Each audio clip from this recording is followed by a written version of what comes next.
सामाजिक कार्यकर्त्या अंजली दमानी यांनी सरपंच संतोष देशमुख हत्या प्रकरण लावून धरले। बीडमधल्या गैरकृत्यांवर दमानिया सातत्याने भाष्य करताना दिसतात। खंडणी आणि हत्या प्रकरणातला आरोपी वाल्मिक कराडची तब्येत खालावल्याने त्याच्यावर उपचार सुरू होते। वाल्मिकवर उपचार करणाऱ्या सिव्हिल सर्जनची सगळी कुंडलीच बाहेर काढली। अंजली दमानी यांनी नेमके काय आरोप केलेत? वाल्मिक कराडवर उपचार करणारे ते सिव्हिल सर्जन नेमके कोण आहेत? या प्रश्नांची उत्तरं या व्हिडिओतून जाणून घेऊया। त्यासाठी हा व्हिडिओ शेवटपर्यंत पाहत राहा आणि टाइम्स नाऊ मराठीला फॉलो आणि सबस्क्राइब करायला विसरू नका।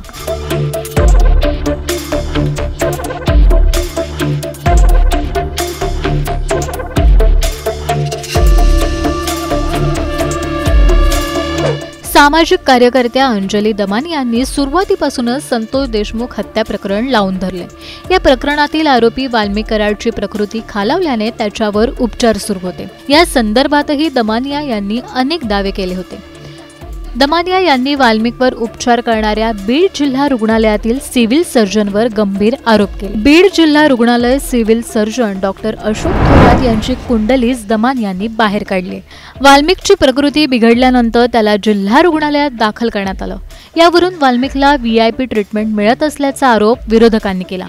तर वाल्मिक ठणठणीत असून त्याला काहीही झालेले नाही, त्याचे मेडिकल रिपोर्ट सार्वजनिक करा, त्याचसोबत जे हॉस्पिटलचे डॉक्टर असतील त्यांच्यावर कारवाई करा, अशी मागणी दमानी यांनी केली। बीड जिल्हा रुग्णालयाचे civil surgeon doctor Ashok Thorat यांच्यावर दमानी यांनी गंभीर आरोप केलेत। हॉटेल पियुष इन हे अंबेजोगाई येथील हॉटेल कोणाचे आहे?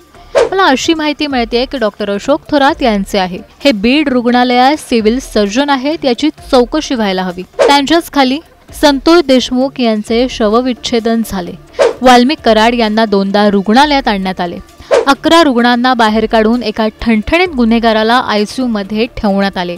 हे पूर्वी आरोग्य मंत्री विमल मुंदडा यांचे OSD होते। मग बीडहून नाशिकला बदली केली आणि आता मोठ्या आशीर्वादाने पुन्हा बीडमध्ये आगमन झाले, असे अनेक आरोप अंजली दमानी यांनी केलाय। डॉक्टर अशोक थोरात यांची चौकशी व्हावी अशी मागणी अंजली दमानी यांनी केली। अंजली दमानी यांनी उपस्थित केलेल्या शंकांबाबत तुम्हाला काय वाटतं? आम्हाला कमेंट करून नक्की सांगा।